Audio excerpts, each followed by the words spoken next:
मेरा नाम डैनिश मकवाना है और मैं डॉक्टर उदेशा के साथ में एज अ थेरापिस्ट के हिसाब से काम करता हूँ। हालांकि not as a profession, as a profession मेरा काम तो मैं as a diamond jewellery merchant हूँ, लेकिन इसमें मेरा बहुत इंटरेस्ट है, एज अ हॉबी है और मेरी एक जर्नी है, मेरे सोल की एक पर्पज़ है जो मैं स्पिरिचुअलिटी में ये सारा मैं काम करता हूँ। मैं आज का जो विषय है हमारा पास्ट लाइफ रिग्रेशन, इसके ऊपर में हम आगे बढ़ेंगे।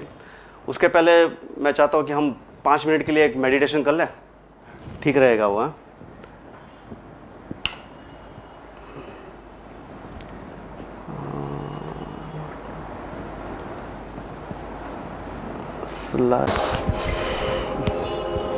अपनी आंखें बंद कीजिए।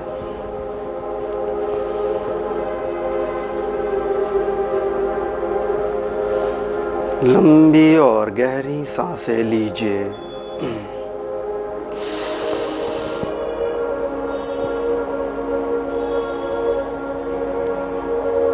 अपना पूरा ध्यान सिर्फ अपनी सांसों पे लगाएं।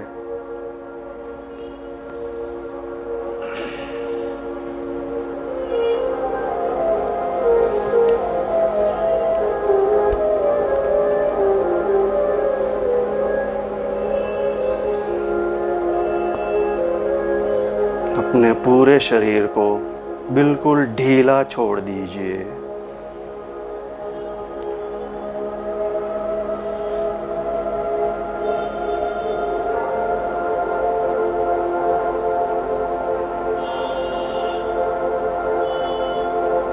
इस 5 मिनट के ध्यान में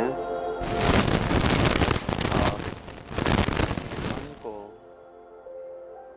बहुत गहराई में ले जाइए।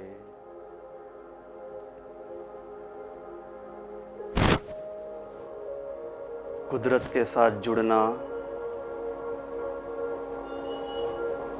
एक अद्भुत अनुभव है। ईश्वर के साथ सम्मिलित होना एक अलौकिक आनंद है।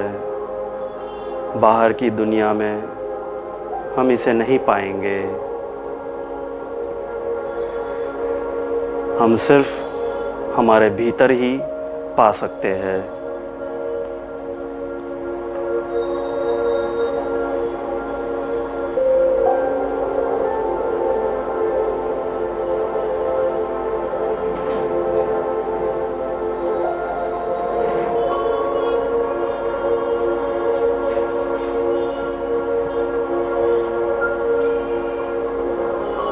आप जिस किसी को भी मानते हो,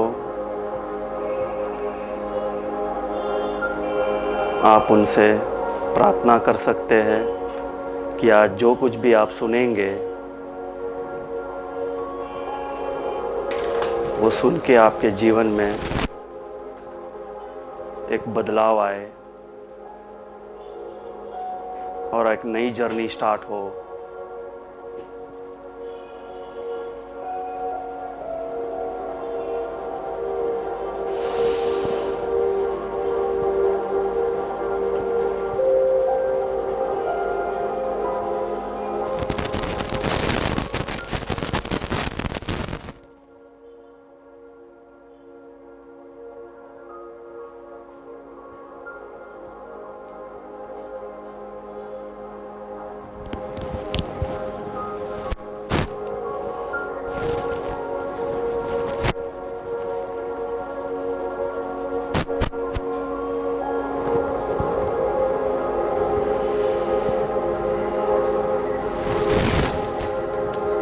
धीरे धीरे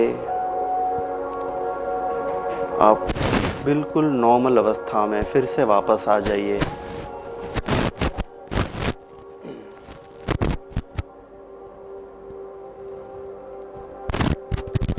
अपने ईश्वर को धन्यवाद कीजिए और जब भी ठीक लगे आप अपनी आंखें खोल सकते हैं।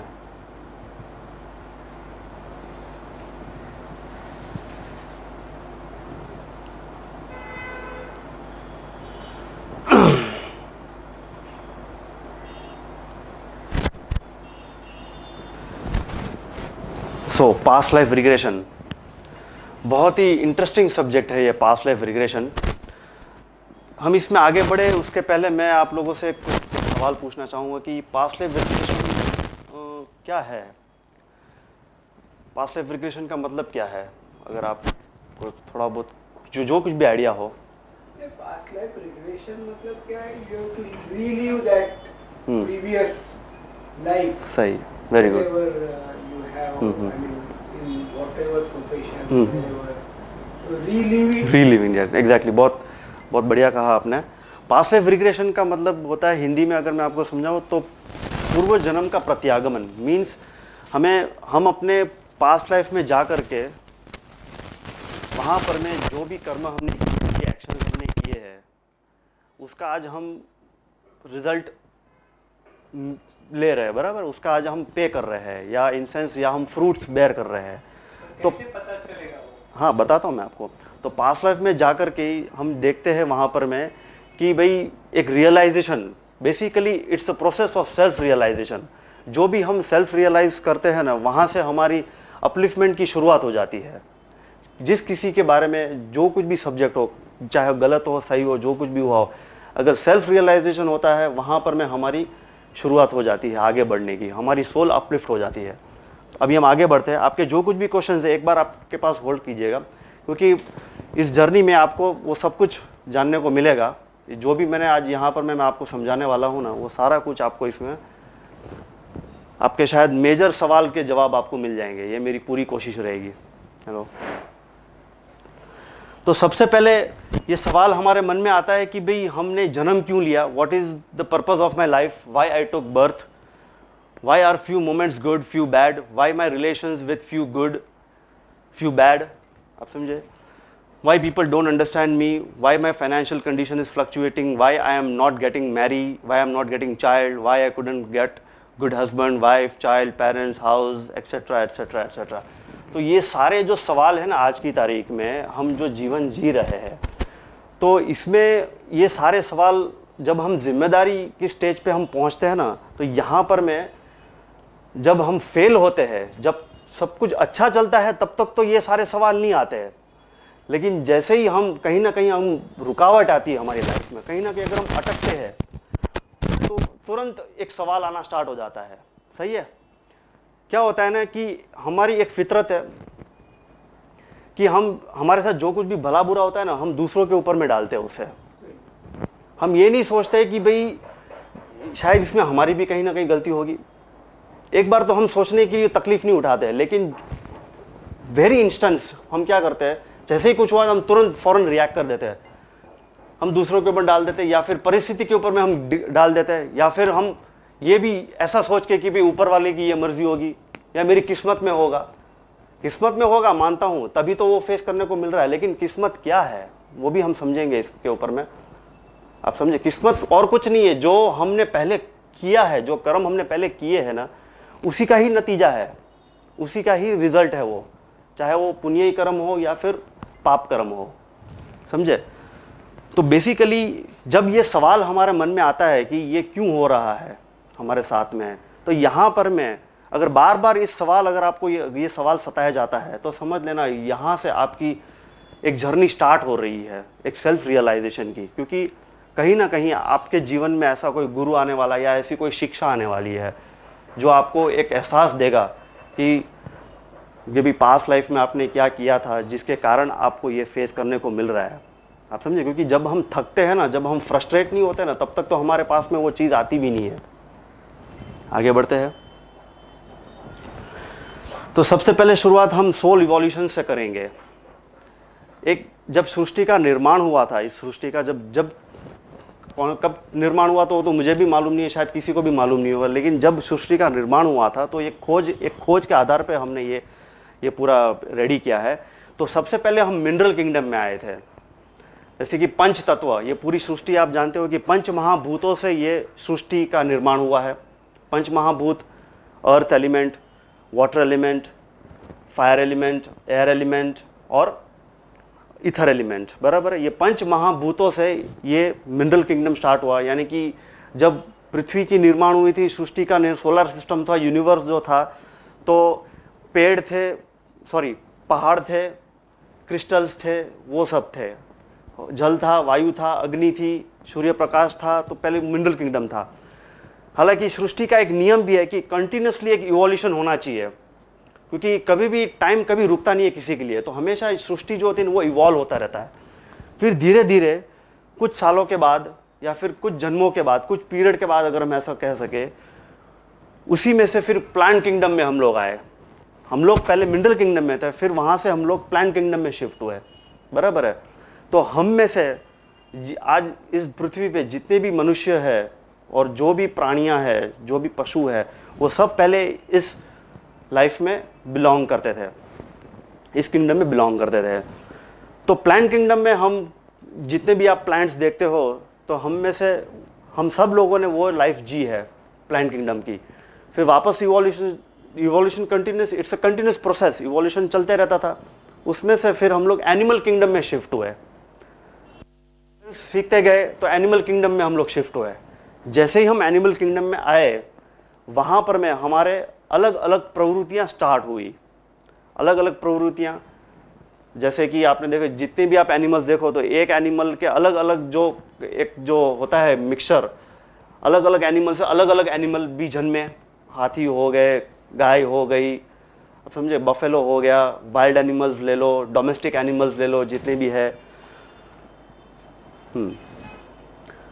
तो धीरे धीरे धीरे धीरे हम उसमें भी हमारा इवोल्यूशन स्टार्ट हुआ। जैसे ही हम लोग हमारा इवोल्यूशन होते गया, तो आखिरी में हम लोग फिजिकल फॉर्म में, हम मंकी के फॉर्म में थे जब हम लोग शिफ्ट हो रहे थे ह्यूमन किंगडम में।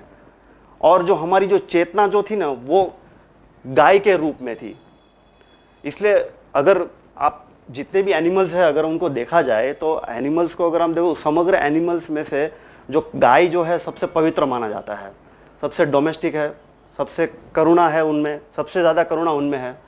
आप कुछ भी करो उनके साथ में, बेचारी कुछ बोलती भी नहीं है, इसलिए गाय को सबसे ज़्यादा इंपॉर्टेंस दिया गया है और सबसे हाईएस्ट एनिमल फॉर्म में ऊपर के जो लेवल पे उनको रखा गया है। तो इसलिए आज हमारे अंदर में जो करुणा भाव है, जो करुणा का जो फीलिंग है, वो गाय की वजह से है, आप समझे। और जो हमारा बॉडी का जो स्ट्रक्चर है, वो मंकी के फॉर्म में है। फिर उसके बाद में हम ह्यूमन किंगडम में हमारा शिफ्टिंग हुआ। जैसे ही हम ह्यूमन किंगडम में शिफ्टिंग हुए, यहाँ से हमारी ह्यूमन किंगडम की जर्नी स्टार्ट होती है। एक अप्रॉक्सीमेटली 700 लाइफ हम लोग जीते हैं। एक ह्यूमन फॉर्म में हम लोग 700 जीवन जीते हैं, और एक लाइफ में हम लोग तकरीबन 20,000 लोगों के साथ जुड़ते हैं ऑन एन एवरेज। हमारा जो संबंध जो होता है वो 20,000 लोगों के साथ बनता है, और मतलब 20,000 लोग हो गए तो दैट मीन्स 20,000 सोल्स के साथ हम कनेक्ट होते हैं, बराबर है। तो अगर हम अकाउंट करते हैं तो 700 लाइफ अगर हम जीते हैं और 20,000 लोगों के साथ हम कनेक्ट होते हैं, तो समझ लीजिए, तो 20,000 multiply by 700 life, that means हम लोग इस पूरी जर्नी में, ह्यूमन किंगडम की जर्नी में 1,40,00,000 सोल्स के साथ कनेक्ट होते हैं।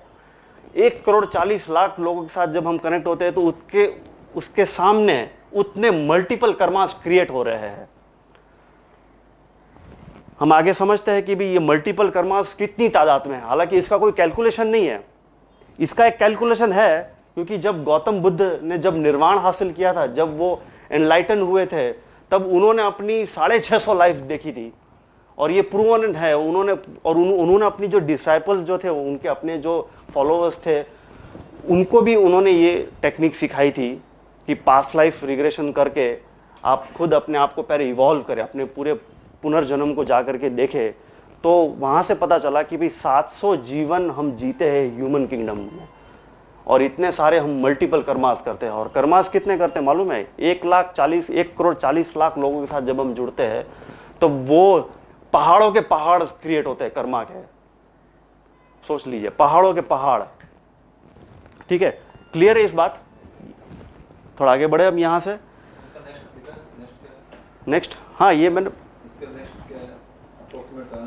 700 लाइफ जो है ना ह्यूमन, हाँ 20,000, वही मैंने बताया ना कि I mean 20 we connect with the 20,000 souls in one life approximately. और in 700 lives we connect with 1 crore 40 lakh souls. ठीक है, क्लियर इस बात? अभी हम आगे बढ़ते हैं। अभी हम ये समझे कि जब हम ह्यूमन फॉर्म में आते हैं ना, तो सबसे पहले हमारी जर्नी स्टार्ट होती है इन्फेंट सोल से। अभी इन्फेंट सोल की जो कैटेगरी होती है ना, ये सर्वाइवल बेस के लिए ये कैटेगरी जीती है। फॉर एग्जाम्पल आदिवासी लोग हो गए, टेररिस्ट लोग हो गए, ठीक है, रास्ते पे जो भिखारी हम देखते हैं जो पड़ा रहता है, जो बचा कुचा जो खाना जो लोग खाते हैं डस्ट में से उठा करके, ये सारे लोग इस कैटेगरी में बिलोंग करते हैं।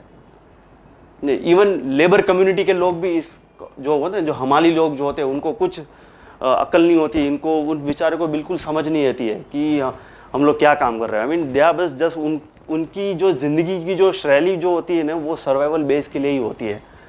उनका यही मकसद होता है कि भाई रोज़ सुबह उठना है और यही काम है कि भाई आज का मुझे कमाना है और खा के मुझे आज का दिन ख़त्म करना है। और उनके अंडर में एक दो जन की जिम्मेदारी होती है, जितने लोगों की जिम्मेदारी उनको भी वो वही सिखाते हैं। इवन भिखारी भी इसी कैटेगरी में आते हैं, इन्फेंट सोल की कैटेगरी में। फिर धीरे धीरे जैसे हम इवॉल्व होते हैं इन्फेंट सोल से, फिर हम बेबी सोल में कन्वर्ट होते हैं। इसके पहले मैं एक और चीज़ आपको बताऊंगा कि आज की तारीख में एक सबसे बेस्ट एग्जांपल मैं आपको बता रहा हूँ। जैसे अभी 2008 में यहाँ पर में जो टेररिस्ट अटैक हुआ था, तो उसमें 10 लोग थे, 10 आतंकवादी थे। तो वो 10 के 10 आतंकवादी इसी कैटेगरी के थे। जब कसाब का इंटरव्यू लिया गया, जब उसको पूछा गया, तब उसने बताया था कि भाई हमें कई सालों तक तो हमें ये बताया गया है कि जो एंटी जो मुस्लिम्स है, आई मीन जो अलग कम्युनिटी के जो लोग हैं, वो इनके वो इनके दुश्मन है, वो हमारी कौम के दुश्मन है। ऐसा बोल बोल के उनको ब्रेन वॉश किया गया था। वो सारे जो कैंप में जितने भी टेररिस्ट है, वहाँ पर में ऐसे ब्रेन वॉश किया जाता है और वो अपनी जान देने के लिए रेडी हो जाता है। अब सही है, तो ये क्यों करता है? ऐसी कौन सी कैटेगरी? तो इन्फेंट सोल की जो कैटेगरी होता है ना, और उनको लालच दी जाती है कि भाई आप अपने घर परिवारों की चिंता मत करो, ठीक है ना, उन्हें हम संभाल लेंगे, जो भी है हम इतना लमसम अमाउंट हम आपको दे देंगे वगैरह वगैरह वगैरह। और उनके पेरेंट्स को भी वो समझाते हैं कि आप हमें अपने बच्चे को दे दो, क्योंकि जब वो बच्चा 5 साल का होता है ना, तब से उनका ब्रेन वॉशिंग स्टार्ट होता है। अफ्रीका में अगर आप देखते हो, जो जंगलों में माइंस में जो लोग काम करते हैं, वहाँ के जो माफियाज लोग हैं, वो सारे इन्फेंट सोल की कैटेगरी के में बिलोंग करते हैं। जो हालांकि मैं एक डायमंड मर्चेंट हूँ, तो वहाँ पर मैं जितने भी माइंस है, तो उसमें से सबसे रिस्की माइन है सियरा लियोन करके एक सिटी है, सियरा लियोन। उसके ऊपर से एक मूवी भी आई थी ब्लड डायमंड करके। तो अगर आप ब्लड डायमंड मूवी आपने देखी है, तो उसमें बताया गया है कि जो सियरा लियोन्स के डायमंड माइंस में जो मजदूर काम करते हैं और उनके जो माफियाज है, जो लीडर्स है, बराबर है, वो वहाँ पर में उनको सर्वाइवल के लिए टॉर्चर करते हैं। और वो जो उसमें से जो पैसा कमाते हैं, और वो किसके लिए यूज़ करते हैं? आर्म्स एंड एम्यूनिशंस के लिए और ड्रग्स के लिए। और वो आर्म्स एंड एम्यूनिशंस कहाँ पर में यूज होता है? कि जो माइंस में जो लेबर्स काम करते हैं, उनको कमांड करने के लिए, उनको डोमिनेट करने के लिए बेसिकली। और नशा वो करते हैं, वो जो ड्रग्स लेते हैं खुद के नशे के लिए, खुद के एंजॉयमेंट के लिए, दूसरा और कोई मकसद नहीं है उनका। तो ये सारे जो लोग होते हैं ना, ऐसे लोग इन्फेंट सोल की कैटेगरी में आते हैं। फिर धीरे धीरे क्या होता है ना, ये लोग कुछ लाइफ इसी कैटेगरी में बिता देते हैं। एक क्या होता है ना कि लाइफ जो है ना, इंसान जो होता है ना, एक पैटर्न से जीता है, आप समझे। फिर कभी ना कभी हमें वो रियलाइज होता है, सही है, हमें रियलाइज होता है कि यार ये सही नहीं है, क्योंकि हम अपने से ऊपर वाले को भी तो देख रहे हैं ना। आज सोसाइटी में आज हम अकेले तो नहीं है, हमारे से भी ऊपर के लोग हैं, कैटेगरी के लोग हैं। तो हम उनको देखते हैं, तो कहीं ना कहीं हमारे दिमाग में वो चीज़ आती है, वो समझ आती है। क्योंकि एक ऐसे भी लोग हैं जो हम समझाने वाले लोग हैं, जो लोगों को अपलिफ्ट करने के लिए भी है इस जीवन में, इस वर्ल्ड में। तो उनको वो सुनते हैं, तो उन्हें पता चलता है, उनको रियलाइज होता है कि नहीं यार, हमें थोड़ा और ऊपर उठना चाहिए। सेल्फ रियलाइजेशन की जो प्रोसेस होती है ना, वो चलती रहती है उन लोगों में, ठीक है ना। फिर जैसे ही उनको रियलाइज होता है ना कि जो मैं कर रहा हूं वो गलत है, तो वहां से उनकी शिफ्टिंग होती है और वो फिर बेबी सोल में शिफ्ट हो जाते हैं ये लोग। जैसे ही ये लोग बेबी सोल में शिफ्ट होते हैं ना, फिर उनकी पूरी सोच चेंज हो जाती है। अभी इनका जो मकसद होता है जीवन का, ये फिर थोड़ा बहुत लोगों के लिए जीते हैं। हालांकि जीते अपने लिए ये, लेकिन इनकी जो एक्टिविटी होती है ना, वो पब्लिक के लिए होती है, पब्लिक सर्विस के लिए होती है। आप जो भी पब्लिक सर्विस में जिनको भी आप देखते हो ना, तो ये सारे लोग बेबी सोल की कैटेगरी में होते हैं, क्योंकि ये सिविलाइजेशन के लिए जीते हैं खास करके। इनके अंदर में थोड़ा फियर कम होता है, रूल्स एंड रेगुलेशंस को फॉलो करते हैं आप, ठीक है। फॉर एग्जाम्पल अगर मैं आपको बताऊं तो हमारे जो सेना है, कंट्री की जो सेना है, मिलिट्री है, वो सब है, ये सब लोग इस कैटेगरी में आते हैं, क्योंकि वो लाइफ की मेमोरी, इन्फेंट सोल लाइफ की मेमोरी अभी भी उनके दिमाग में है ना, उनके दिमाग में वो इम्प्रिंट्स अभी भी है। तो उनको पता है कि क्योंकि उसकी सोल ने, उनकी आत्मा ने जो कर्म कर दिए है पहले, खुद को जीने के लिए, खुद को जीवित रखने के लिए उन्होंने दूसरों को मारा है। एक एनिमल इंस्टिंक्ट है ना, क्योंकि आज हम इतनी सारी जर्नी हम क्रॉस करके आए, मिनरल से प्लांट से फिर एनिमल से फिर ह्यूमन किंगडम में। तो अभी भी आज की डेट में भी हमारे अंदर में वो सारे किंगडम के, वो सारे जो किंगडम के जो कंटेंट्स अभी भी मौजूद है। तो जैसे ही एनिमल से हम पहले ह्यूमन में आए, तो पहले हम जानवरों की तरफ बर्ताव करते थे। तो अगर हम जंगल में आदिवासी लोग देखोगे तो वो लोग जो बर्ताव करते हैं, उनका जो बिहेवियर है वो पूरा near about next to animal के जैसा रहता है। तो वो उनकी वो लाइफ की जर्नी है, उसमें गलत लगाने की जरूरत भी नहीं है। कहीं ना कहीं वो धीरे धीरे उनमें वो इवोल्यूशन होगा भी। फिर क्या होता है ना, ये लोग जब बेबी सोल में आते हैं ना, तो उन्हें वो मेमोरी उनके दिमाग में रहती है कि मैंने इतने सारे कर्म कर दिए हैं, इतने लोगों को मैंने मारा है, यहाँ पर मैं इतने सारे गलत कर्म किए। तो फिर वो दूसरों के लिए जीता है। फिर उनमें वो सोच आती है, उनमें थोड़ी वो मानवता का वो अंकुर फूटता है, वो फिर लीडर्स को फॉलो करते हैं। ऐसी बहुत सारी जीवन वो लोग बिता देते हैं। जैसे अगर आप स्पिरिचुअल लीडर्स देखो या फिर पॉलिटिकल लीडर्स देख लो, एनी लीडर्स आप देख लो, उनके जितने भी फॉलोअर्स होते हैं ना, वो मेजर इस कैटेगरी में बिलोंग करते हैं, आप समझे। फिर एक टाइम क्या होता है ना, फिर जैसे जैसे ये लोग आगे बढ़ते हैं ना, इनका भी इवोल्यूशन तो होता ही है ना, क्योंकि प्रोसेस तो चालू ही है। आज हमारे अंदर में एक साइंटिस्ट तो बैठा ही है सबके अंदर में, तो प्रोसेस तो चालू है। ये लोग फिर बाद में यंग सोल की कैटेगरी में शिफ्ट होते हैं। फॉर एग्जाम्पल, जितने भी आप लीडर्स को आप जानते हो आज की तारीख में, पॉलिटिकल लीडर्स ले लो, स्पिरिचुअल लीडर्स ले लो। फॉर एग्जाम्पल अगर मैं आपको बताऊं तो स्पिरिचुअल लीडर्स में नरेंद्र मोदी ले लो, या बाला साहेब ठाकरे ले लो, या और भी कोई ले लो जिसको भी आप जानते हो। सॉरी, पॉलिटिकल लीडर्स में। और स्पिरिचुअल लीडर्स में आप जिसको भी जानते हो, श्री रविशंकर को ले लो, ओशो को ले लो, तो वो सब लोग इस कैटेगरी में बिलोंग करते थे। अभी तो उनका भी इवोल्यूशन हो चुका है काफ़ी। तो जब ये इस कैटेगरी में, और जितने भी रिलीजियस लीडर्स हैं वो सब इस कैटेगरी में बिलोंग करते हैं, क्योंकि ये लोग रूल्स एंड रेगुलेशन सेट करते हैं। और जितने भी मास है, जो मास ऑफ द पीपल्स है, उनको वो एक दिशा देते हैं, क्योंकि इनमें एक अलग आइडियोलॉजी होती है, इनकी अपनी एक थिंकिंग होती है, एक सोच होती है, जो एक समाज के लिए एक सिस्टम क्रिएट करने का एक सोच होता है, आप समझे। छोटे बड़े लीडर्स भी हो सकते हैं, जरूरी नहीं कि बड़े बड़े लीडर्स। यहां पर मैं तो क्या है, मैंने बड़े लीडर्स के नाम लिए, लेकिन अगर आप अपने जीवन में देखोगे तो अपने सोसाइटी में या अपने जो है अपना खुद का एक जो लाइफ है, उसमें भी, दुनिया में भी ऐसे अलग अलग लीडर्स है। चाहे आपके रिलेटिव हो सकते हैं या आपके फ्रेंड्स भी हो सकते हैं, कोई भी हो सकते हैं। इवन जो बिजनेस कम्युनिटी के जो बिजनेस लीडर्स भी इस कैटेगरी में बिलोंग करते हैं। पॉलिटिकल लीडर्स, स्पिरिचुअल लीडर्स और बिजनेस लीडर्स, ये सारे लोग, और स्पिरिचुअल लीडर्स, ये सारे लोग इस कैटेगरी में बिलोंग करते हैं। ठीक है, क्लियर है इस बात। फिर यहां पर अभी ये लोग इस कैटेगरी में क्यों आते हैं, यंग सोल की कैटेगरी में? क्योंकि जो बेबी सोल में, जब हम लोग बेबी सोल में थे ना, तब वो टाइम पे क्या था ना कि हम लोगों ने दूसरों को फॉलो किया था। तो दूसरों को फॉलो करते करते हमारे अंदर में जो पैटर्न था ना, वो पैटर्न फिर हमें डिस्टर्ब करने लगा, क्योंकि हमें इतना सारा एक्सपीरियंस मिल गया एक एज अ फॉलोअर का। फिर हम ये सोचते हैं कि भी अभी एक लाइफ ऐसा होना चाहिए, अभी मुझे ऐसा जीवन जीना है कि जहां पर मैं लोग मुझे फॉलो करें, आप समझे। क्योंकि एक मैच्योरिटी लेवल तो होती है ना, सब में मैच्योर होते रहते हैं। फिर धीरे धीरे ये सोल यहां से फिर एक मेजर शिफ्टिंग की स्टार्ट होती है, मैच्योर सोल। मैच्योर सोल में जब फिर ये लोग मैच्योर सोल में शिफ्ट हो जाते हैं। अभी आपके मन में अगर ऐसा सवाल आता है कि मैं कौन हूं, मैं धरती पे क्यों आया हूं, मैंने क्यों जीवन लिया है, मेरा क्या मकसद है, अगर आप बार बार अपने आप से ये सवाल पूछते हो, या फिर अपने मास्टर्स से पूछते हो, या फिर अगर आप अपने भगवान या ईश्वर, आप जिसकी से भी मानते हो, अगर आप उन्हें पूछते हो कि मैं कौन हूं, मैं किस पर्पस के लिए इस पृथ्वी पे आया हूं, इस जगत में आया हूं, तो समझ लेना कि आप मैच्योर सोल की कैटेगरी में आते हो। अभी इन लोगों की अगर हम बात करें तो ये लोग, ज़्यादातर लोग ऐसे होते हैं जो अपने आप को रिजर्व रखते हैं,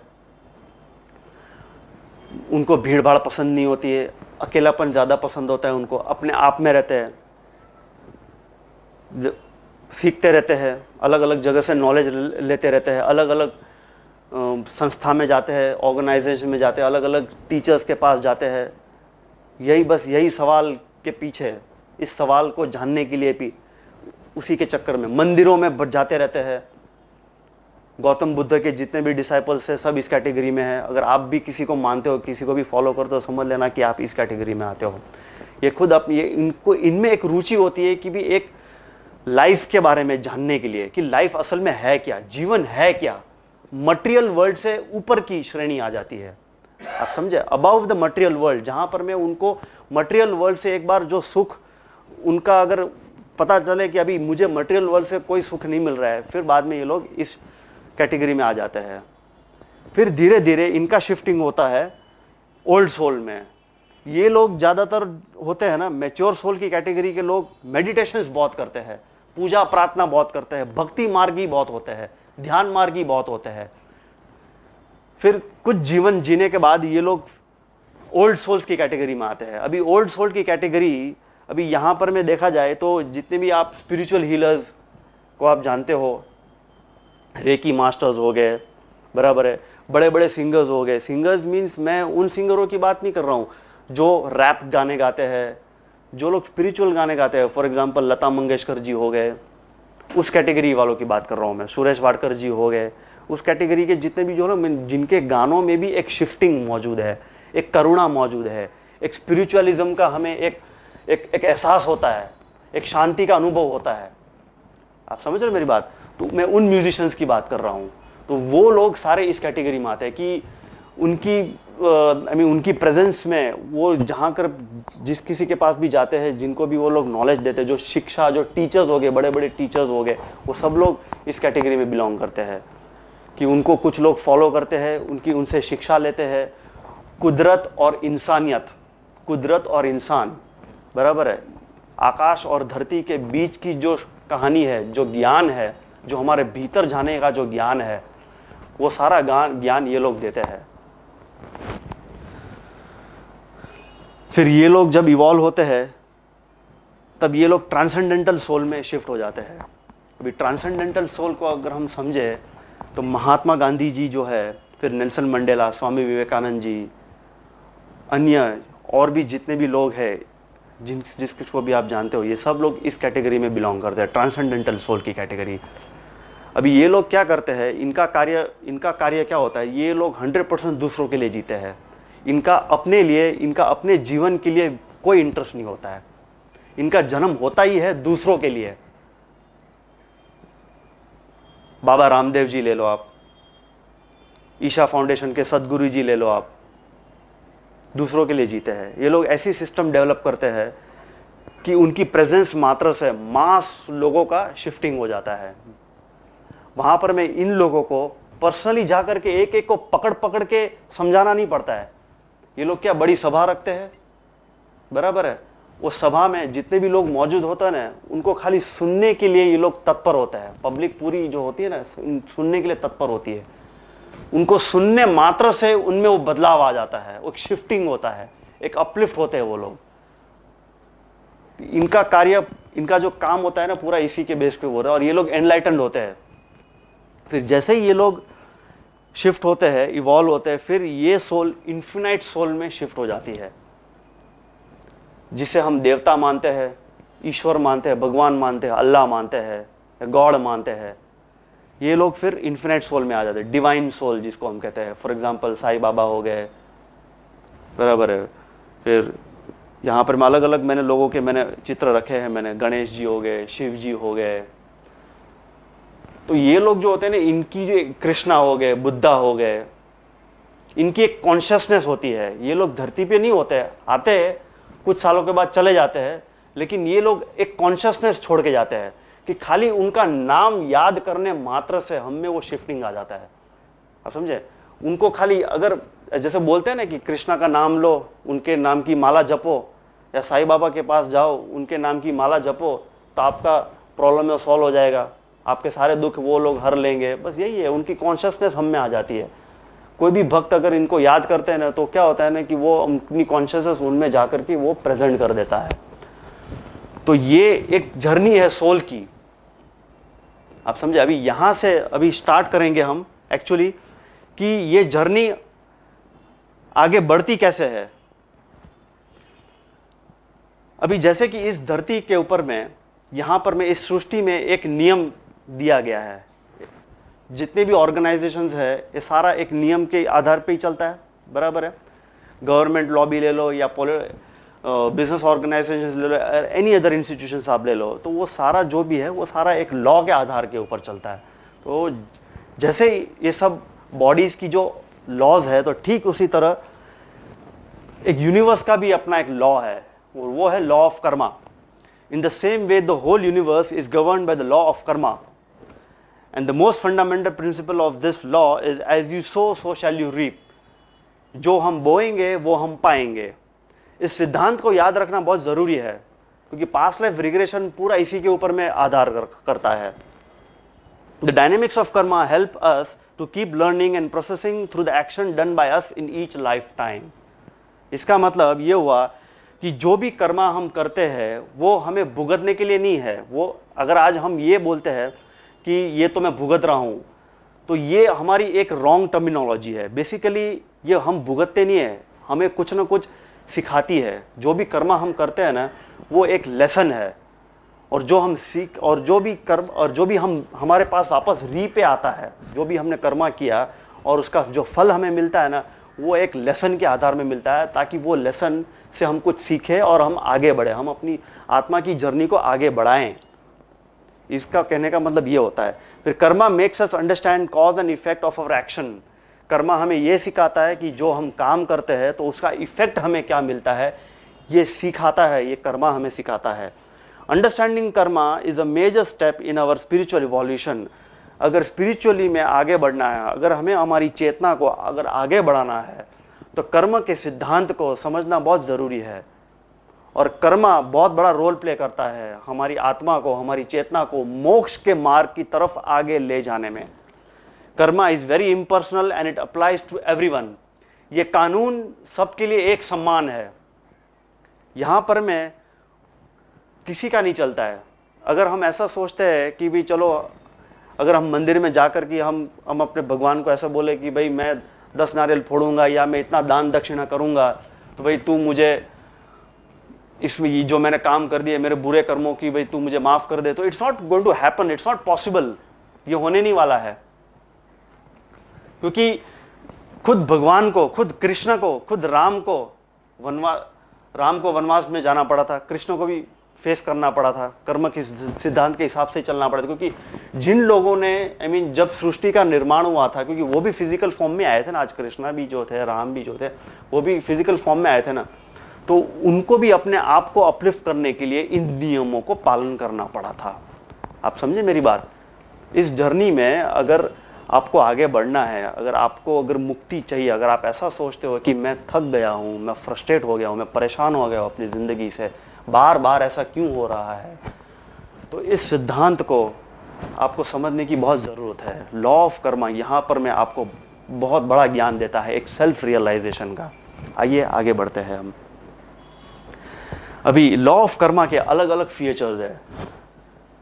वैसे तो बहुत सारे फीचर्स है, लेकिन इनमें से 4 फीचर्स ये है। This law is eternal, it is manifestation of divine destiny.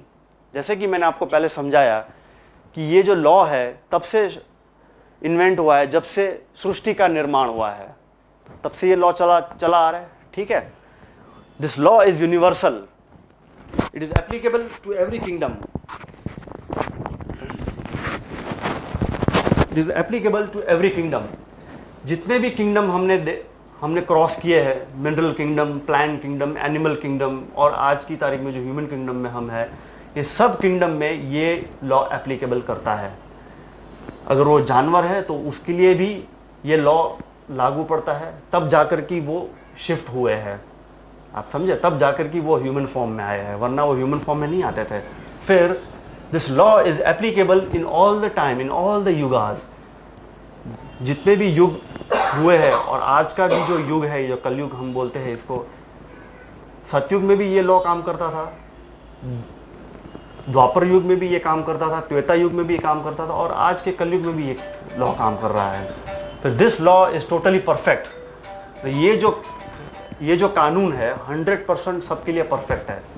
मतलब इसको हम करप्ट नहीं कर सकते हैं। फॉर एग्जाम्पल, अगर हम जाते हैं रोड को, या फिर हम व्हीकल चलाते हैं, बाइक पे हम जाते हैं, ट्रैफिक सिग्नल हमने तोड़ा और पुलिस वाले ने हमें रोका, और वो हमें, अगर हम उनको ब्राइब करते हैं, हम बोलते हैं कि भाई 150 लेकर कि भाई मुझे छोड़ दे, जाने दे, तो यहाँ पर में ये काम नहीं करता है। I mean this is not, ऐसा नहीं है कि भाई ये मैनिपुलेटेड नहीं है, मतलब इनके लिए अलग, मेरे लिए अलग, उनके लिए अलग, आपके लिए अलग, आप समझे। यहाँ पर में भेदभाव नहीं चलता है, सबके लिए एक समान, चाहे छोटा हो, चाहे कितना भी बड़ा हो, अमीर हो, गरीब हो, राजा हो, कोई भी हो, चाहे भिखारी हो, सबके लिए ये लॉ काम करता है, और सब सर्कमस्टांस में ये काम करता है।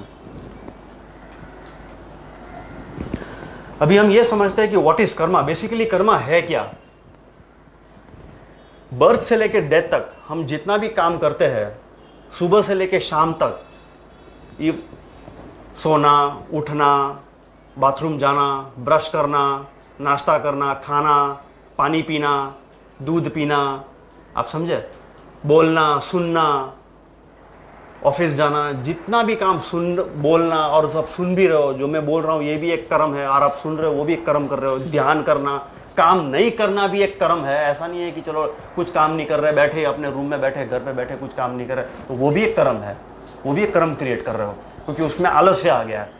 आलस करना वो भी एक कर्म है, आप समझे। क्या खा रहे हो, अच्छा खा रहे हो या गलत खा रहे हो, सात्विक खाना खा रहे हो, तामसिक खाना खा रहे हो, तो वो सारा जो है ना, वो सारा इसमें आ जाता है, कर्म में आ जाता है। जैसे मैंने आपको बता दिया यहाँ पर, मैं स्पीच, वाणी, words, thoughts, emotions, vision, eyes, जो हम देखते हैं, देख के अनजान रहना, खाली देख लिया हमने, तो वो भी एक कर्म है, क्योंकि उसकी इमेज तो जाती है ना, देखने से हमारे दिमाग में इमेज जाती है। अगर कहीं कुछ गलत हो रहा है और अगर हम देख के अगर बस खाली हम उसको नज़रअंदाज कर रहे हैं, तो उसका मतलब ये मत समझना कि आपने कोई कर्म क्रिएट नहीं किया है, उसमें भी आपने कर्म क्रिएट किया है। आप देख के अनजान रहे ना। अगर आपने उसमें से कुछ सीखा तो अच्छी बात है, नहीं सीखा तो भी अच्छी बात है, तो भी आप अपने एक कर्म क्रिएट कर रहे हो, ठीक है। किसी को कमिटमेंट देना, प्रॉमिस करना, अगर आपने कोई रिस्पॉन्सिबिलिटी ली है, कोई जिम्मेदारी ली है, उस जिम्मेदारी को नहीं निभाना, वो भी एक कर्म है। अच्छा, अभी इसमें एक और चीज़ भी मैंने लिखी है, जैसे सेक्सुअल अब्यूज़ हो गया, पैसे को गलत तरीके से यूज़ करना, किसी को धोखा देना, फिर गलत आदतें पालना, दारू पीना, सिगरेट पीना, तंबाकू खाना। भले उससे दूसरे को नुकसान नहीं हो रहा, लेकिन नुकसान तो हम अपने आप को ही कर रहे हैं ना, हम अपने शरीर को दूषित कर रहे हैं। कर्म तो हम बांध ही रहे हैं ना यहाँ पर में। अभी जो भी कर्म हम करते हैं ना, वो अलग अलग कैटेगरी में डिवाइड हो जाते हैं, टाइप्स ऑफ कर्मा यहाँ पर में हम समझते हैं। तो जैसे क्रियामन कर्म, व्हाट इज क्रियाम, अलग अलग टाइप के कर्म आ जाए, जैसे क्रियामन कर्म हो गया, प्रारब्ध कर्म और संचित कर्म। क्रियामन कर्म यानी कि ऑन द स्पॉट कर्म। मुझे अभी भूख लगी, मैंने खाना खाया, मेरी भूख खत्म हो गई, उसको वो ऑन द स्पॉट कर्म हो गया। आप रास्ते पे जा रहे हो, आपने ट्रैफिक सिग्नल तोड़ा, पुलिस वाले ने आपको रोका, वहीं पर मैं उन्होंने आपको फाइन कर दिया और आपने वो फाइन पे कर लिया, हिसाब किताब वहीं पे ख़त्म हो गया, वो ऑन द स्पॉट कर्म, वो क्रियामन कर्म, यानी कि वो कर्म स्टोर नहीं हो रहा है आगे, आप समझे। आज आपने जो काम आज आपने अभी किया, इसी वक्त या कुछ क्षण में या इसी दिन या आने वाले 1-2 दिन में आपको मिल गया, वो सारा क्रियामन कर्म में आ जाता है, ऑन द स्पॉट कर्म, ठीक है, क्लियर है। और फिर प्रारब्ध कर्म, फिर कुछ कर्म ऐसे होते हैं कि हमें कभी कभार मालूम ऑन द स्पॉट आ जाता है। आई मीन फॉर एग्जाम्पल, मैंने आपको मारा, चाटा मारा, होता क्या है, अगर मैंने आपको चाटा मारा और सामने वाले ने अगर मुझे रिप्लाई नहीं दिया, अगर उसने कुछ एक्शन नहीं लिया, तो समझ लेना ना कि वो स्टोर हो रहा है। और जब वो स्टोर होता है ना, तो ऑटोमेटिकली क्या होता है ना, फिर कभी ना कभी फ्यूचर में कोई व्यक्ति हमारे पास आता है, या फिर वो खुद म खुद आता है, वो फिर हमें आकर के चाटा मार देता है, हमें वो सिखाने के लिए कि भाई तूने कभी गलत किया था किसी के साथ में, इसलिए आज तुझे ये लेसन सीखने के लिए ये तुझे सीखने को मिला है। प्रारब्ध जो संचित कर्म में जो हमारे कर्म जो स्टोर है ऑलरेडी, वहाँ पर में से जो हमें फल मिलते हैं, कुछ क्रियामन कर्म हम ऐसे करते हैं, कर्म करते करते हमें जो रिजल्ट मिलते हैं ना, फॉर एग्जांपल अगर हम धीरू भाई अंबानी का अगर हम एग्जांपल ले, बहुत बढ़िया एग्जांपल है वहाँ पर में, कि अगर उनकी जीवन श्रेणी देखें तो 40 साल के अंदर में उन्होंने बहुत बड़ा प्रोग्रेस किया, इतना मतलब ये रिलायंस का एम्पायर उन्होंने खड़ा किया। तो ये जो था ना, ये सारा प्रारब्ध कर्म था। कुछ लाइफ की जर्नी में उन्होंने ऐसे क्रियामन कर्म किए, उन्होंने ऐसे बीज बोए जो संचित कर्म हो गए, उनकी ऐसी डिजायर्स थी जो संचित कर्म हो गए, जो उस लाइफ में पॉसिबल नहीं था कि ये लेवल पे पहुंचना। But with all those people, he never got into the same level. वो तो जल्दी तो मर गया ना। नहीं, वो कहाँ जल्दी मरे, 70 साल की उम्र में मरे वो तो। बट 40 साल में आप देखो तो वो टाटा बिरला को क्रॉस कर गए, मतलब ही स्टार्टेड फ्रॉम रैग्स, उनके पास कुछ नहीं था, वहाँ से उन्होंने शुरुआत की थी। और आप सोच सकते हो कि भाई 40 साल की एज में, 40 साल मतलब at the when he was at 50-60, तब उन्होंने ये पूरा जो जामनगर की रिफाइनरी है, मतलब he became multi billionaire, multi millionaire भी नहीं बोलता हूँ मैं, मल्टी बिलियनर बोल रहा हूँ मैं। हाँ, तो ये आज उनसे भी बुद्धिजीवी लोग हैं इस दुनिया में, क्यों उनको ये लेवल नहीं मिला, क्यों उनको ये सक्सेस नहीं है उनके पास में? समझने वाली बात है ना। तो ये प्रारब्ध है उनका, मतलब प्रारब्ध कहाँ से आ रहा है? संचित कर्म में से आ रहा है। किसी एक जीवन में उन्होंने ऐसा एक डिजायर किया था, ऐसी सोच उन्होंने की थी, और ऐसे काम भी, ऐसे एक्शंस भी उन्होंने किए थे। आप समझे? जैसे कि अगर फॉर एग्जांपल अगर आप देखा जाए कि एक है कि हम पूरी ज़िंदगी मेहनत करते हैं, काम करते हैं, हम डिज़ायर रखते हैं कि मैं ये लेवल पे पहुंचना चाहता हूँ, मैं ये बनना चाहता हूँ फॉर एग्जांपल, और हम नहीं पहुंचते वहाँ पर में, तो उसका मतलब ये मत समझना कि आप कभी भी उस लेवल पे नहीं पहुँचोगे। अगर आप इस जीवन में नहीं पहुँचो है ना, तो एक वो डिज़ायर जो है ना, वो जन्म तो देगा आपको, क्योंकि जितना भी जो भी हम जन्म लेते हैं ना, डिज़ायर की वजह से हम जन्म लेते हैं। इवन जो डिज़ायर हम करते हैं ना, वो भी हमारा संचित बन जाता है। क्योंकि आज हम जो भी काम करते हैं ना, वो एक पहले तो क्या होता है ना कि फॉर एग्जांपल जो भी हम काम करते हैं, पहले तो हमारे दिमाग में एक सोच आता है।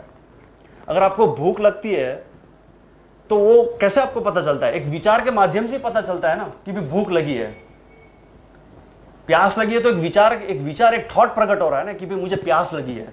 आप समझे? कहीं जाना है, फॉर एग्जाम्पल बोरीवली से आपको चर्च गेट जाना है, या अगर आपको चर्च गेट आना है, तो आप एक बार ऐसे अब पहले सोच रहे हो ना कि मुझे चर्च गेट जाना है। ऐसा तो नहीं कि आप ट्रेन में बैठ गए और चले गए, बस चलो ठीक है जा रहे लेके जा रहे हैं हमें को, ऐसा तो इट्स नॉट पॉसिबल ना। तो कहीं जाना है या कुछ भी काम करना होता है ना, तो हम क्या होता है ना, एक इंसान क्या होता है ना, वो एक लक्ष्य साधता है, महत्वाकांक्षा होती है ना, डिजायर की तो कोई लिमिट नहीं है, बराबर है। तो हर एक की अपनी अपनी एक डिजायर होती है।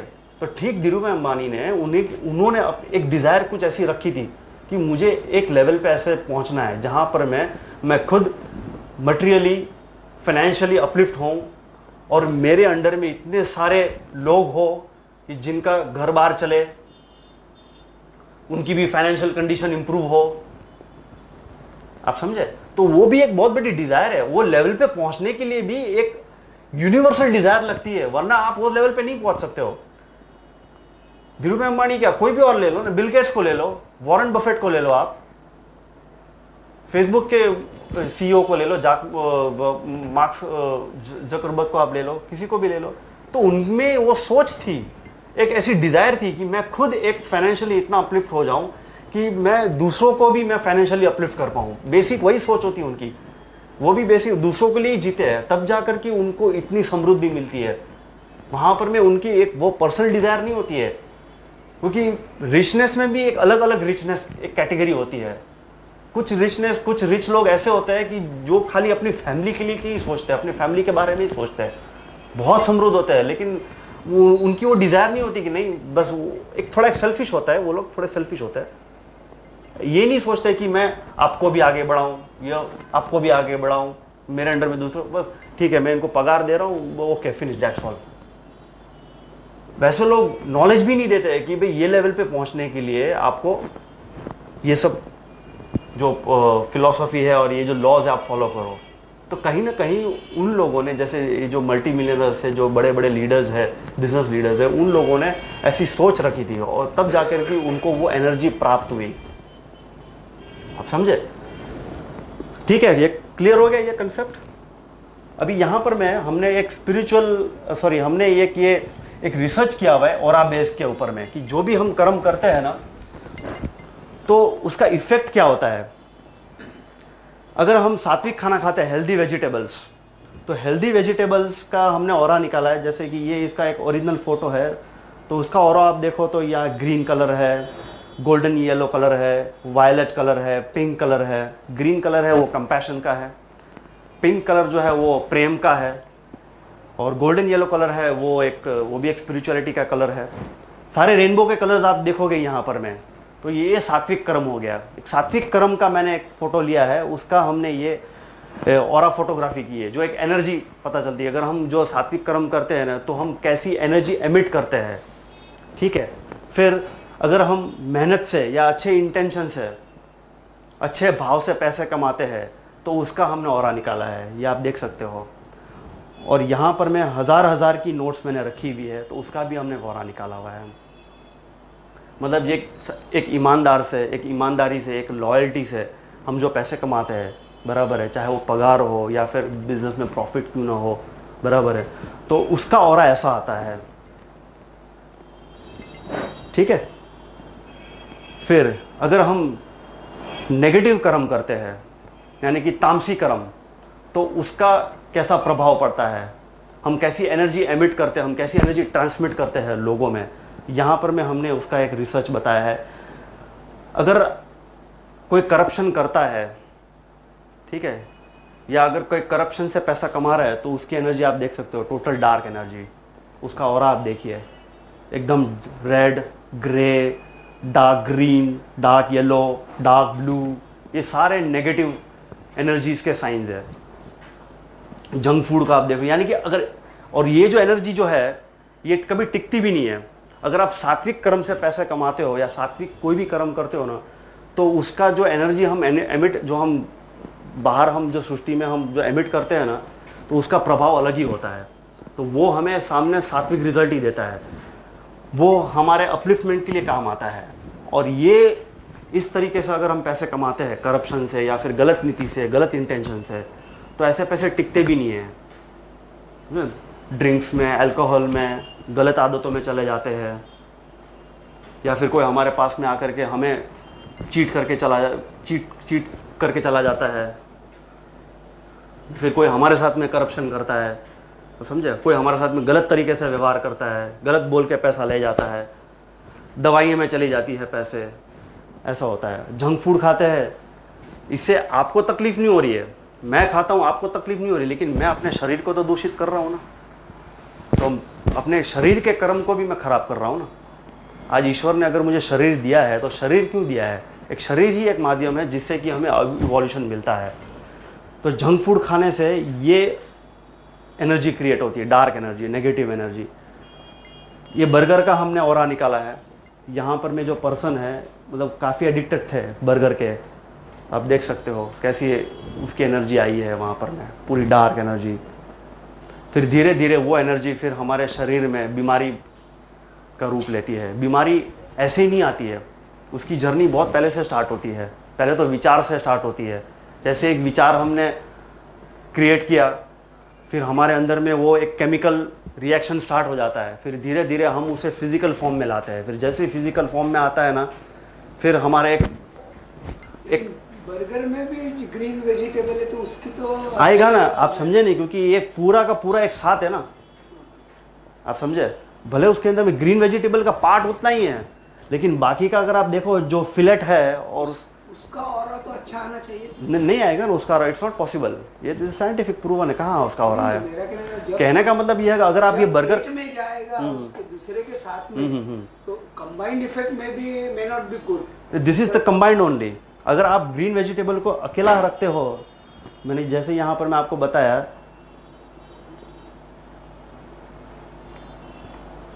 ये आप देख लीजिए। अगर यहाँ पर मैं कोई नॉनवेज भी रख दो साइड में, तो उसका ऑरा उतना वही आएगा। नॉनवेज का जो ऑरा रहेगा ना, वही आएगा पर्टिकुलर। मैंने यहाँ पर मैं लिया है नॉनवेज का ऑरा, आपको नहीं, बाकी का नहीं आएगा। आप समझे। अब ये देख लीजिए, अभी ये आप जो देख रहे हो ना, ये नॉनवेज है। ये मटन का हमने फोटो लिया है और उसका हमने ऑरा निकाला है। टोटल डार्क और ब्लैक, रेड और ब्लैक आ रहा है कंप्लीट। कि नॉनवेज खाने से भी क्या इफेक्ट हो रहा है। यहाँ पर में ये जो पर्सन है मतलब ये डेली नॉनवेज खाने वालों में से है, तो उनका बॉडी का आप ऑरा देखिए कि कितना ये ग्रे आया है, ग्रीन आया है, डार्क येलो आया है।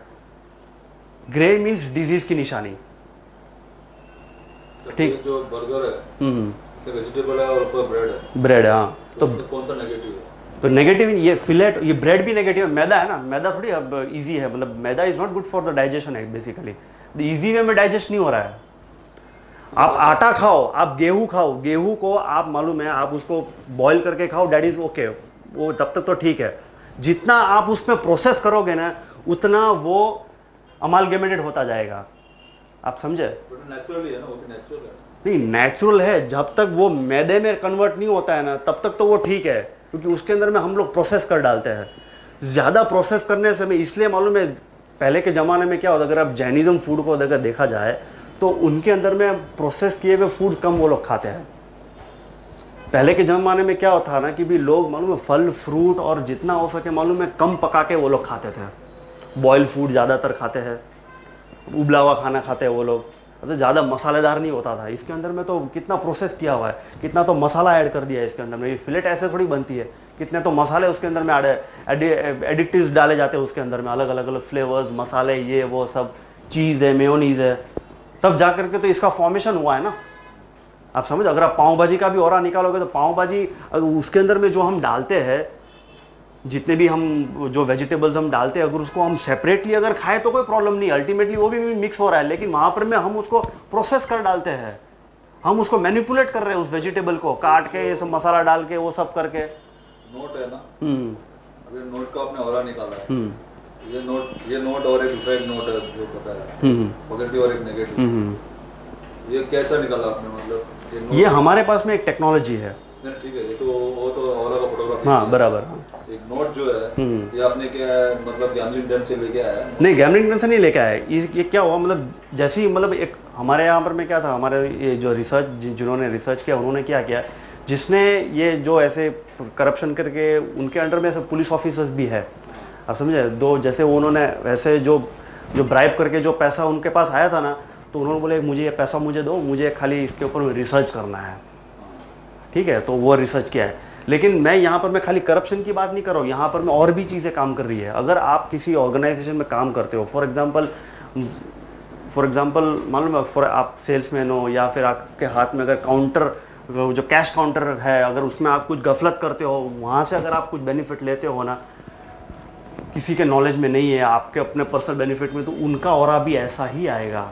अगर आप किसी को चीट करते हो, फॉर एग्जांपल आपको मालूम है कि इस चीज़ की कीमत 10 रुपया है और सबके लिए 10 रुपया, बाजार में 10 रुपया, और ज़्यादा अगर उसमें मुनाफा जोड़ते हो, 10 का 20 रुपया ले लेते हो, लूट लेते हो किसी को, समझे, कोई चीज़ ज़्यादा दाम बता करके, तो उसका ऑरा भी ऐसा ही आता है। आप समझ रहे मेरी बात? ऑरा उसमें कैसे जाता है अपने बॉडी से? हाँ, बहुत अच्छा सवाल है। इसमें क्या होता है ना कि जो भी हम कर्म करते हैं ना, तो पहले तो क्या होता है ना, हम जो कर्म करते हैं पहले तो हमारे माइंड में वो विचार आता है कि मुझे ये करना है, बराबर है। तो वो पहले क्या होता है ना कि हमारे दिमाग में वो सोच आया, वो सोच क्या करता है, हमारे अंदर में यहाँ पर में 3 शरीर होते हैं, मैं आपको आगे उसका मैं बताने वाला हूँ। तो पहले तो क्या होता है ना, वो सोच हमारी भावनाओं में जाता है। आप वो काम तब तक अंजाम में नहीं ला सकते हो जब तक वो सोच आपकी इमोशंस के साथ मिक्स नहीं होती है। तो पहले तो दिमाग ने एक सोच क्रिएट किया, बराबर है, वो सोच आपके इमोशंस के साथ मिक्स होते हैं, फिर वो इमोशंस आपको एक्टिव करती है कि अभी मैं जाकर के ये काम करूं, फिर हम फिजिकल फॉर्म में वो काम करने जाते हैं, बराबर है। तो अभी यहाँ पर में क्या होता है ना कि जो भी हम कर रहे हैं ना, अंदर से हमारी अंदर से ऊर्जा तो निकल रही है ना, बराबर है। अगर आज मैं बोल रहा हूं, अगर आप सुन रहे हो, तो वहां पर में हमारे बीच में एक ध्वनि उत्पन्न हो रही है, और वो ध्वनि वैसे दिखाई नहीं दे रही है, ठीक है, लेकिन एक वाइब्रेशन तो आप महसूस कर रहे हो ना, आप सुन रहे हो तो आपके कर्ण इंद्रियों को कुछ तो सुनाई दे रहा है ना, वहां पर में वाइब्रेशंस काम कर रहा है ना। मैं इसके बारे में साइंस समझाता हूं आपको मैं, ठीक है। तो ये क्लियर हो गया? अच्छा ठीक है, मैं अब इसके बारे में पूछता हूं। हाँ बोलिए। अगर आप समझो ठीक है, तो हमारे अंदर इमोशन तैयार होता है, जो नेगेटिव है तो नोट में जाता है, ठीक है। अगर मैं सोचूंगा कि corruption example, I am doing a very good job, it is nothing, कोई पाप नहीं है, बराबर है। तो emotion is a good emotion, emotions are good, positive emotions, emotion अच्छा ही आएगा, अच्छा आएगा ना। मैंने इसलिए तो बताया ना, अभी देखो ये दैट सेम करप्शन अभी इमोशन अगर अलग है तो उसमें कलर चेंज रहेगा। जिसमें मैं आपको बताता हूँ ना, अभी ये जो नोट है ना आप देख रहे हो ना, ये नियर अबाउट 16,000 करेंसी, 16,000 1,000 के नोट्स है, मतलब 16,000 रुपीज़ है ये मेरी खुद की कमाई के पैसे हैं, बराबर है। तो मतलब जो मैं कमाता हूँ, बराबर, जो मैं काम करता हूँ, इसको मैंने क्या किया, मैंने ऐसे रखा प्लेट पे, ठीक है। इसका ऑरा मुझे लेना था, ये मैंने लक्ष्मी पूजन के लिए मैंने इसका फ़ोटो लिया और मैंने इसका ऑरा रिपोर्ट निकाला, तो इसका ये कलर आया। इसके अंदर में मैंने कुछ ऐड नहीं किया है यहाँ पर। मैं तो अगर आप लॉयल्टी से जो भी कमाते हो, ईमानदारी से, अगर मैं ड्राइविंग कर लेता हूँ, लॉयल्टी से करता हूँ, विद लॉयल्टी मतलब ऐसा, मतलब मेरे अंदर इमोशन ऐसा आएगा कि it's a good thing, driving is good, तो देन वो जो ऑरा जो है उसमें जो है, अगर हम गलत आदत रखते हैं, जैसे कि ये बीड़ी है, ये बीड़ी का हमने ऑरा निकाला, टोटल रेड ऑरा है, नेगेटिव ऑरा। ये सिगरेट है, उसका भी ऑरा बहुत डार्क है, ब्लैक, रेड, डार्क ब्लू। फिर ये दही, खट्टा दही अगर आप खाते हो तो उसका ये पेट में ऐसा इफेक्ट आता है। ये तंबाकू, गुटखा जो खाते हैं ना, दही का क्या है नेगेटिव, दही का भी नेगेटिव हो रहा है, क्योंकि दही का अगर आप बहुत ज़्यादा सेवन करते हो ना तो फिर प्रॉब्लम है, लेकिन अगर आप कम मात्रा में सेवन करते हो ना, हर चीज़ कम मात्रा में ओके है, लेकिन ये तो टोटली अवॉइड करने वाली बात है। अल्कोहल हो गया, तंबाकू हो गया, सिगरेट हो गया, ये तो 100% अवॉइड करना है। जैसे अभी खाने की चीज़ है, मिल्क है, क्योंकि इसके अंदर में क्या बैक्टीरिया है, इसलिए इसका ऑरा ऐसा आया। लेकिन क्या है, आज हमारी जो कंडीशन है, जो पैटर्न है खाने की, जो कंडीशन है, उसके अंदर में हमें थोड़ा बहुत दही लगता है, तो थोड़ा बहुत तो ठीक है, लेकिन अगर आप फिर कटोरा भर भर के दही खाते हो तो वहाँ पर में फिर वो चीज़ अति हो जाती है, तो फिर वो फिर नेगेटिव क्रम में फिर जाएगा, फिर आपके हेल्थ को इफेक्ट करेगा फाइनली, ठीक है। अगर आप दारू भी अगर अधिक मात्रा में पीते हो, वैसे डॉक्टर लोग सजेस्ट करते हैं कि कुछ बीमारी है तो ठीक है, थोड़ा सर्दी खांसी प्रॉब्लम है, थोड़ा थोड़ा पिए, इट्स ओके फाइन, लेकिन अब अधिक मात्रा में पीते हो ना, क्योंकि अगर दारू का भी जो इन्वेंशन हुआ था ना, बिकॉज ठंडी के जो प्रदेश है ना, जो कंट्रीज टोटली बर्फ में है, ठंडी के है, वहाँ पर में इनकी ज़रूरत होती थी, बॉडी को हीट की ज़रूरत होती ना, तो उसके लिए एक्चुअली इन्वेंशन हुआ था। लेकिन अभी क्या हो गया, ये फैशन हो गया है, लाइफस्टाइल हो गया है लोगों का, तो आप समझे। तो उसका ऑरा वैसे देखा जाए तो पूरा डार्क ही है टोटली ऑरा उसका। तो ठंडी प्रदेश वाले का, ठंड प्रदेश वाले जो पीते हैं ना, तो वो इसलिए पीते हैं क्योंकि वहाँ पर में इतनी ठंड होती है, उनका ऑरा कैसा है? उनका ऑरा भी वैसे ही आता है, क्योंकि अल्टीमेटली वो नशा करते, थोड़ा पिएंगे तो प्रॉब्लम नहीं है, लेकिन अगर वो पूरा अगर पी के अगर एकदम नशे में लप्त हो जाते हैं ना, तो फिर उसका ऑरा पूरा खराब आता है। तो उनका जरूरत है ना, हाँ, जरूरत है इसलिए वो पीते हैं, वो कोई प्रॉब्लम नहीं है। जहाँ तक जरूरत है तब तक कोई प्रॉब्लम नहीं है, कोई भी चीज़ जायज़ है जब तक वो ज़रूरत पे है। लेकिन अगर वो आगे बढ़ता है ज़रूरत से आगे, अगर वो फिजिकल नीड, अगर आपकी वो वांट्स में चली जाती है, फिजिकल नॉट से ऊपर अगर डिज़ायर्स में कन्वर्ट होती है ना, अगर एडिक्शन में चली जाती है, तो वो प्रॉब्लम क्रिएट करती है वहाँ पर में, आप समझे। फिर ये जैसे ये इंसान है, इन्होंने राइट अपने बॉडी, ये यहाँ पर में सॉरी लेफ्ट साइड में ये गुटखा रखने की इनको आदत थी, तो ये देखो पूरा ये बाजू का जो इसका ऑरा है पूरा डार्क आया। अभी ये जो पर्सन है, इनको राइट बाजू में गुटखा रखने की आदत है, जो भी इनका ऑरा है पूरा ऐसा आया टोटली। अभी ये मेरा खुद का पिक्चर है, ये मुझे पहले पिज़्ज़ा खाने की आदत थी, तो पिज़्ज़ा में खाता, तो यहाँ पर में क्या हुआ ना, आप देख सकते हो कि ये जो थोड़ा रेडिश पोर्शन यहाँ पर में आया है। हालांकि मैं खुद पहले से स्पिरिचुअलिटी वगैरह में थोड़ा काफ़ी इन्वॉल्व हूँ, इसलिए मेरा दूसरा जो कलर है वो क्या है, लेकिन जब मैं पिज़्ज़ा खा रहा था उस टाइम का ये ऑरा देखो, तो मेरा ये मेरा बॉडी का राइट साइड का जो है ना, वो ऑरा डार्क आया है, ठीक है। अभी ड्यूरिंग मेडिटेशन का ये ऑरा आप अभी ये पूरे सात्विक कर्म है। अगर हम सत्व खाना खाते हैं या फिर हम सत्व क्रियाएं करते हैं, ध्यान करते हैं, धर्म करते हैं, पूजा पाठ वगैरह करते हैं, तो उनका ऑरा ऐसा आता है। ये दिस इज ड्यूरिंग मेडिटेशन, ये ड्यूरिंग हवन के टाइम का है। हवन के ये भी अब हवन के टाइम का ही फोटो लिया गया है मेरा खुद का, आप देख सकते हो पूरा ब्राइट एकदम ग्रीन। फिर ये आफ्टर हवन पूरा एकदम देखो पिंक, ग्रीन है, पिंक है, गोल्डन येलो है, ठीक है। मतलब जो एनर्जी है ये बेसिकली कुछ नहीं है, ये आपको इसलिए दिखाया जा रहा है कि एनर्जी, हम क्या एनर्जी छोड़ रहे हैं सृष्टि में, ये दिखाया जा रहा है इसके अंदर में। अभी ये समझते हैं then when shall we get moksha. अभी हम ये सारे काम कर रहे हैं, कर्म के बंधन में हम फंस रहे हैं, बराबर है, तो हम इसमें से बाहर कैसे आएँ। इसका कहने का मतलब यही हो रहा है कि freedom of action, no freedom to escape reaction. काम किए बगैर मोक्ष तो मिलने नहीं वाला है, सृष्टि में आया है, धरती में है, तो काम तो करना ही है, तो मोक्ष हासिल कैसे करें, ये हमें समझना है। We have got the authority in doing action independently, but we have no control on the fruits of the action. इसका मतलब ये है कि जो भी काम हम कर रहे हैं ना, हम पूरी फ्री विल से, हम पूरे इंडिपेंडेंट है कि वो हम काम कर सकते हैं। हमारे ऊपर में किसी का दबाव नहीं है, वो तो खाली हमने एक सिस्टम के दबाव में रहते, वो बात अलग है। लेकिन जो भी आज हम काम करते हैं 100% हम उसके ज़िम्मेदार हैं। लेकिन जो फ्रूट्स, उसमें से जो फ्रूट्स मिलने वाला है ना, we are not the responsible for that fruits. वो फ्रूट्स हमें बाय डिफ़ॉल्ट मिलने ही है, ठीक है। अभी हमारी जो लाइफ की जो जर्नी है ना, जो सोल पर्पस, बेसिकली जो भी हम कर रहे हैं ना, अल्टीमेटली फाइनली हमें लिबरेशन में जाना है। फ्रीडम फ्रॉम कर्मा, मोक्ष और लिबरेशन के लिए कर रहे हैं। जो भी हम कर रहे हैं ना, तो जो भी इंसान है यहाँ पर में, जितने भी इस धरती पे जितने भी इंसान मौजूद है, अगर वो ऐसा सोचता है कि भी मेरा लाइफ का पर्पस क्या है, हो सकता है कि उसका काम करने का पर्पस अलग हो सकता है, लेकिन फाइनल पर्पस लिबरेशन है। मोक्ष के बगैर इस जीवन की यात्रा वो नहीं कर सकता है। ऐसे ही अनजाने में किया जाएगा, अनकॉन्शियसली। और ये जो अचीव होता है लिबरेशन, वो भी कॉन्शियस लेवल से होता है। इसके बारे में अभी हम समझेंगे कि ये कैसे होता है। अभी यहाँ से अभी मेन पार्ट स्टार्ट होता है। ओके हाँ, अभी यहाँ से हमारा मेन पार्ट स्टार्ट होता है कि बॉडी जो है, बॉडी हमें काम करने के लिए दिया है, बराबर है। बॉडी के थ्रू हम सारा काम करते हैं। अब देख सकते हो यहाँ पर मैं जो भी काम हम करते हैं, इवन हमें सुख भोगना, दुख भोगना, वो भी सारा बॉडी से ही है। 5 सेंसेस और बॉडी कॉन्शियसनेस। बॉडी के अंदर में 2 चीज़ है, एक तो हमारे सेंसेस है और दूसरे चक्रास है। ये 5 इंद्रियां जो है हमारी, ये 5 इंद्रियों के आधार पे हम सारा काम करते हैं। इनके ऊपर में इनका खुद का कोई कंट्रोल नहीं होता है। जैसे कि 5 इंद्रियों में क्या आ गया, टच करना, देखना, सुनना, सूंघना, बराबर है, और सुनना, हाँ, वो सारे जो है वो सारे हमारे माइंड से कनेक्टेड है, कॉन्शियस माइंड से कनेक्टेड है। मतलब जो भी हम काम करते हैं ना, वो हमारी 5 इंद्रियों से रिलेटेड हम काम करते हैं। कुछ भी हम डिसीजन लेते हैं ना, वो हम 5 इंद्रियों से डिसीजन लेते हैं। आप समझे मेरी बात? तो इनका खुद का अपने ऊपर में कोई कंट्रोल नहीं होता है, इनको कमांड करने वाला चाहिए होता है। अभी यहाँ पर में क्या होता है ना कि गेम कहाँ से स्टार्ट होती है, जो माइंड होता है ना, अगर कुछ चीज़ देखता है तो वो सीधा पहले तो अपनी इंद्री के पास भेजता है। हम किसी चीज़ का अगर हम फैसला करते हैं ना, तो हम इंद्रियों से ही फैसला करते हैं। फॉर एग्जाम्पल, अगर कोई बात आपको अच्छी लगी, बराबर है, तो पहले तो आप सुनते हो, सुने इसलिए आपके कर्ण की इंद्रियों ने सुना इसलिए फिर आप वो आपके दिमाग को मैसेज देता है कि नहीं यार अच्छा लगा।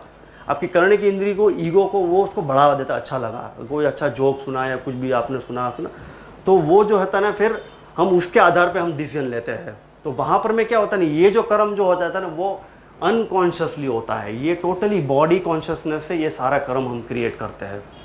आप समझे? दूसरी चीज़ हमारे अंदर होती है, ये सारे चक्रास, ये सारे हमारे एनर्जी सेंटर्स है। एनर्जी सेंटर 7 चक्रास है हमारे, मूलाधार, स्वादिष्ठान, मणिपुर, अनाहत, विशुद्धि, आज्ञा चक्र और सहस्रार चक्र। जो लोग सोल कॉन्शियसनेस से जीते हैं ना, उनकी ये सारी एनर्जीज अलाइंड होती है। एक कर्म होता है बॉडी कॉन्शियसनेस से और एक कर्म होता है सोल कॉन्शियसनेस से। अभी सोल कॉन्शियसनेस क्या होता है? सोल कॉन्शियसनेस ये होता है कि जो यूनिवर्सल सोचता है हमेशा। जो बॉडी कॉन्शियसनेस वाला होता है ना, वो हमेशा अपने बारे में सोचता है, वो खुद के बारे में सोचता है। वो यही सोचता है कि बस मेरा मेरा मेरा मेरा, मुझे अच्छा लगना चाहिए। जो भी काम करता है वो अपने बॉडी को प्लेजर देने के लिए करता है। अब अगर वो कमाता है तो वो अपने खुद के लिए कमाता है, अगर वो कुछ भी बोलता है तो वो अपने लिए बोलता है, वो अपने, आप समझे, अपने बॉडी प्लेजर के लिए बेसिकली। अभी ये सोल कॉन्शियसनेस वाला जो होता है ना, वो दूसरों के लिए सोचता है। यहाँ पर में ये जो कर्म, ऐसे लोग जो कर्म करते हैं उनका इवोल्यूशन जल्दी फास्ट होता है। सोल कॉन्शियसनेस वाले क्या होता है ना, वो हर एक के, वो वननेस के बारे में सोचते हैं, वो सब में एक समान एनर्जी उनमें दिखती है। वो उनकी बॉडी को नहीं देखते हैं, वो ये देखते हैं कि उनके अंदर की ऊर्जा, उनके चरित्र को वो देखते हैं। आप समझे? तो ये जो सारा जो लीड होता है ना, वो चक्र से लीड होता है टोटली। और हमारे अंदर में जो एनर्जी है ना, इसके अंदर में पूरी घूमती रहती है। जब हम कुछ भी काम करते हैं, अगर वो बॉडी कॉन्शियसनेस से काम करते हैं ना, तब इनकी शक्तियाँ अंदर नाबूद चुपचाप बैठ जाती है, ये कुछ काम नहीं कर पाते हैं। लेकिन जैसे हम मेडिटेशंस करते हैं, रेकी हीलिंग, करुणा हीलिंग वगैरह हम करते हैं ना, तो यहाँ से हमारी जो एनर्जी है ना, तो चक्रास की एनर्जी राइज होती है। जब चक्रास की एनर्जी राइज होती है ना, तब हमारी जो सेंसेस होती है ना, हम सारा डिसीजन जो होता है ना सेंसेस के पास से हम ले लेते हैं सारे पावर्स, फिर हम चक्रों के आधार से हम डिसीजन लेना स्टार्ट करते हैं। ठीक है, क्लियर हो गया इस बात? हालांकि ये बहुत बड़ा सब्जेक्ट है, इसके ऊपर में हम हमारे वर्कशॉप में बड़े डिटेल में हम समझाते हैं। ये अलग अलग हमारे मेरिडियंस है। यहाँ पर मैं आप देख सकते हो, ये जो फोटो है यहाँ पर मैं 72,000 नाड़ीज का ये इमेज है। तो पहले अगर हम सोल कॉन्शियसनेस से अगर हम काम करते हैं ना, तो पहले जो भी हम थॉट क्रिएट करते हैं, कोई भी इच्छा प्रकट हुई, बराबर है, वो हमारे चक्रास में पहले जाती है। वो चक्रास के द्वारा फिर वो हमारी नाड़ियों में आती है। फिर क्या होता है ना, फिर वो नाड़ियाँ जो होती है ना, हमारे बाहर की जो ऑरिक बॉडी होती है, जो हमारा सटल एनर्जी बॉडी होता है, उसके अंदर में उसका प्रभाव होता है। वहाँ से जो एनर्जी जो ट्रांसमिट होती है ना, वह फिर वो एक सत्व कर्म में कन्वर्ट हो जाता है। अब तो ये अलग अलग जो है यहाँ पर मैं 24 नाड़ीज मैंने बताई है, 24 एनर्जी सेंटर्स है। तो एनर्जीज इसमें घूमती रहती है हमारी। अभी ह्यूमन बीइंग में दो चीज़ है, एक तो बॉडी है और एक एनर्जी है। ठीक है, ये कंसेप्ट क्लियर है? एक तो आप जो देख रहे हो, मुझे आप देख रहे हो, आप अपने आप को जो देख रहे हो, ये बॉडी है, और ये हमारे अंदर में जो एनर्जी है। ये एक और फोटो हमने लिया है कि पास्ट लाइफ रिग्रेशन, मतलब ये जो लड़की है जन्म होने के बाद का इसका ये और हमने लिया है। ये इसका क्या केस था कि इनके जो पेरेंट्स थे, इनके जो पैटर्न्स जैसे वो काफ़ी नेगेटिव पैटर्न्स थे। मतलब वो ये नहीं चाहते थे कि उनको बेटी आए करके, वो यही चाहते थे कि उनको बेटा आए, लेकिन उनको नसीब से बेटी आई।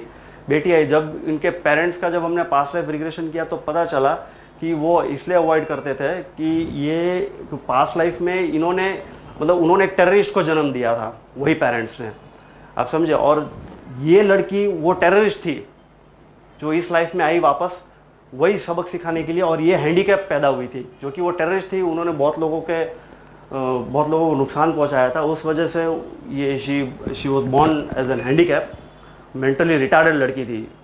तो ये कर्म का इफेक्ट यहाँ पर मैं एक बताया हमने। आगे बढ़ते। अभी वाई पास्ट लाइफ रिग्रेशन, अभी पास्ट लाइफ रिग्रेशन हम क्यों करते हैं? तो just the belief in reincarnation has the power to awaken the memories of our past life. मतलब अगर आपको श्रद्धा नहीं है, 100% फेथ नहीं है एनर्जी के बारे में, सोल के बारे में, पास्ट लाइफ के बारे में, तो आप अपने पूर्व जन्म को नहीं देख सकते हो। तो पास्ट लाइफ किसके लिए है? It's basically for self realization, to remove cause effects goes on its own. जो कुछ भी हम आज फेस कर रहे हैं, जो कॉज है, जितने भी हमने पास्ट लाइफ में जो भी हमने कर्म किए, उसका जो भी हम आज परिणाम भुगत रहे हैं, तो उसको समझने के लिए पास्ट लाइफ रिग्रेशन किया जाता है। To witness the truth, disclose and dissolve the issues. समझ गए? मतलब एक ट्रुथ, एक सच्चाई जानने के लिए हम पास्ट लाइफ रिग्रेशन करते हैं। टू टेक रिस्पॉन्सिबिलिटी, मतलब जो भी काम हमने पास्ट लाइफ में किए हैं, इस जन्म में या पिछले जन्म में, पास्ट लाइफ रिग्रेशन हमें एहसास दिलाता है कि ये जो काम जो था, ये जो गलती थी, वो मेरी ही अपनी खुद की मिस्टेक थी उसके लिए। ठीक है, इसी से ही हमारा इवोल्यूशन होता है। आगे बढ़े। फिर री इनकारनेशन, हम लोग री इनकारनेट क्यों करते हैं? The soul is eternal and destructible. Basically हम लोग इसलिए जन्म पे जन्म लेते हैं क्योंकि हमें लेसन सीखना होता है। और जीवन में जितने भी सारे रोल्स हैं, आप जो देख रहे हो, कोई बिजनेस कर रहा है, कोई नौकरी कर रहा है, कोई डॉक्टर है, कोई इंजीनियर है, कोई भिखारी है, कोई अमीर है, कोई हीलर है, कोई स्पिरिचुअल लीडर है, जितने भी आप रोल्स देख रहे हो ना, ये सारे रोल्स में से हमें पास होना आता है। ये सारे जो ह्यूमन फॉर्म में जितने भी आप जो फॉर्म्स देख रहे हो ना, वो सारे लेवल्स को हमें अचीव करना होता है, इसलिए हम री इनकारनेशन करते हैं। वो सभी लेवल से हम क्रॉस करने के बाद ही हम अपने आप को इवॉल्व करते हैं, हम अपनी चेतना को मोक्ष के मार्ग में लेके जा सकते हैं। और ये तभी पॉसिबल है, तभी हमें विजडम आ सकता है अगर हम इतने सारे रोल्स अगर हम प्ले करें। क्योंकि हर लाइफ में आपने अलग अलग काम किया होगा।